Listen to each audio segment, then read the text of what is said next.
வணக்கம். தமிழர்கள் இப்போ எழுந்துட்டு இருக்காங்க. யூதர்கள் வீழ்ந்துட்டு இருக்காங்க. எங்க அப்பா சின்ன வயசுல நாங்கெல்லாம் சின்ன வயசா இருக்கும்போது, மஞ்சு விரட்டுக்கு கூட்டி போவாங்க. அப்போ ஜல்லிக்கட்டு தான் மஞ்சு விரட்டுன்னு சொல்லுவாங்க. ஒரு கிராமத்துல பெரிய ஓப்பன் ஸ்பேஸ் இருக்கும். அதுல மாடெல்லாம் அங்க தான் இருக்கும். காரோட டாப்ல உட்கார வச்சுருவாங்க. என்னைய என் தம்பியெல்லாம். நாங்க அந்த 2, 3 கார் இருக்கும். 2 காருக்கு நடுவுல இந்த மாடெல்லாம் ஓடி வரும். நாங்க மேல உட்காந்துட்டு பயந்துட்டே ஆடிட்டு இருப்போம். ஜல்லிக்கட்டு போராட்டம் எவ்ளோ பெரிய போராட்டம்.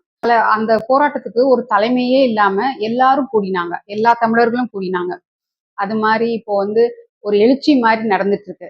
கண்டிப்பா இந்த எழுச்சி புரட்சியா மாறப்போகுது. எழுச்சிய பார்த்து தான் பயப்படுறாங்க அந்த யூதர்கள். தமிழர்கள் கண்டுபிடிக்கிறத விட நம்மளே சொல்லிடுவோம்னு கொஞ்சம் கொஞ்சமா கொடூர வேலைகள் எல்லாம் அவங்க பண்ணுன வேலைகள எல்லாம் சொல்றாங்க. எப்சின் மாரி சீமானும் உண்மை சொல்றாரு. என்னம்மா தேவி சக்கம்மா சக்கம்மா வாக்கு சத்திய வாக்கு ஓ சக்கம்மா வாக்கு சத்திய வாக்கு என்னம்மா தேவி சக்கம்மா. ஜக்கம்மாவுக்கும் தமிழர்களுக்கும் என்ன சம்மந்தம்? விஜயநகர காலகட்டத்தில் ஒரு குறிப்பிட்ட சமூகம் இந்த ஜக்கம்மாவை கும்பிட்டுட்டு இருந்தாங்க. ஒரு குறிப்பிட்ட தெலுங்கு சமுதாயம் தான் இந்த ஜக்கம்மாவை வணங்குறாங்க. தேவையில்லாமல் சம்மந்தமே இல்லாமல் ஏன் ஜக்கம்மாவை திணிக்கணும்? தம்பி படத்தில் கூட தேவையில்லாமல் ஜக்கம்மான்ற படத்து வரும்.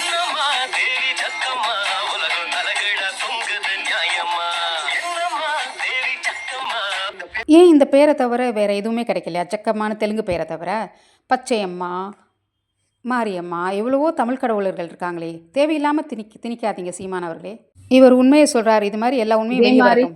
நம்ம சித்தர்கள் கண்டுபிடிச்ச எல்லாத்தையும் கூட சொன்னா நல்லா இருக்கும். அவங்களோட கிராமபோன்ல இருக்கிற வாய்ஸ் இதெல்லாம் கூட போட்டோஸ், அவங்களோட ட்ரோன்ஸ்ல இருந்த இது எல்லாத்தையும் சொன்னா இன்னும் ரொம்ப நல்லா இருக்கும். பெருமையாவும் இருக்கும். கெடுமதியாளர்களையும் வாழ்த்தலாம். அது செய்வாங்களான்னு தெரியல. எதிர்பார்க்கலாம். நம்ம வெற்றி அடைஞ்சிட்டோம் அப்படின்னு சொல்லக்கூடாது. நான் தோல்வி அடைய போறேன் அப்படின்னு சொல்லக்கூடாது. முயற்சி பண்ணுவோம் அப்படின்னு சொல்லணும். ஸோ அது நடக்கும். நடக்கும். நன்றி, வணக்கம்.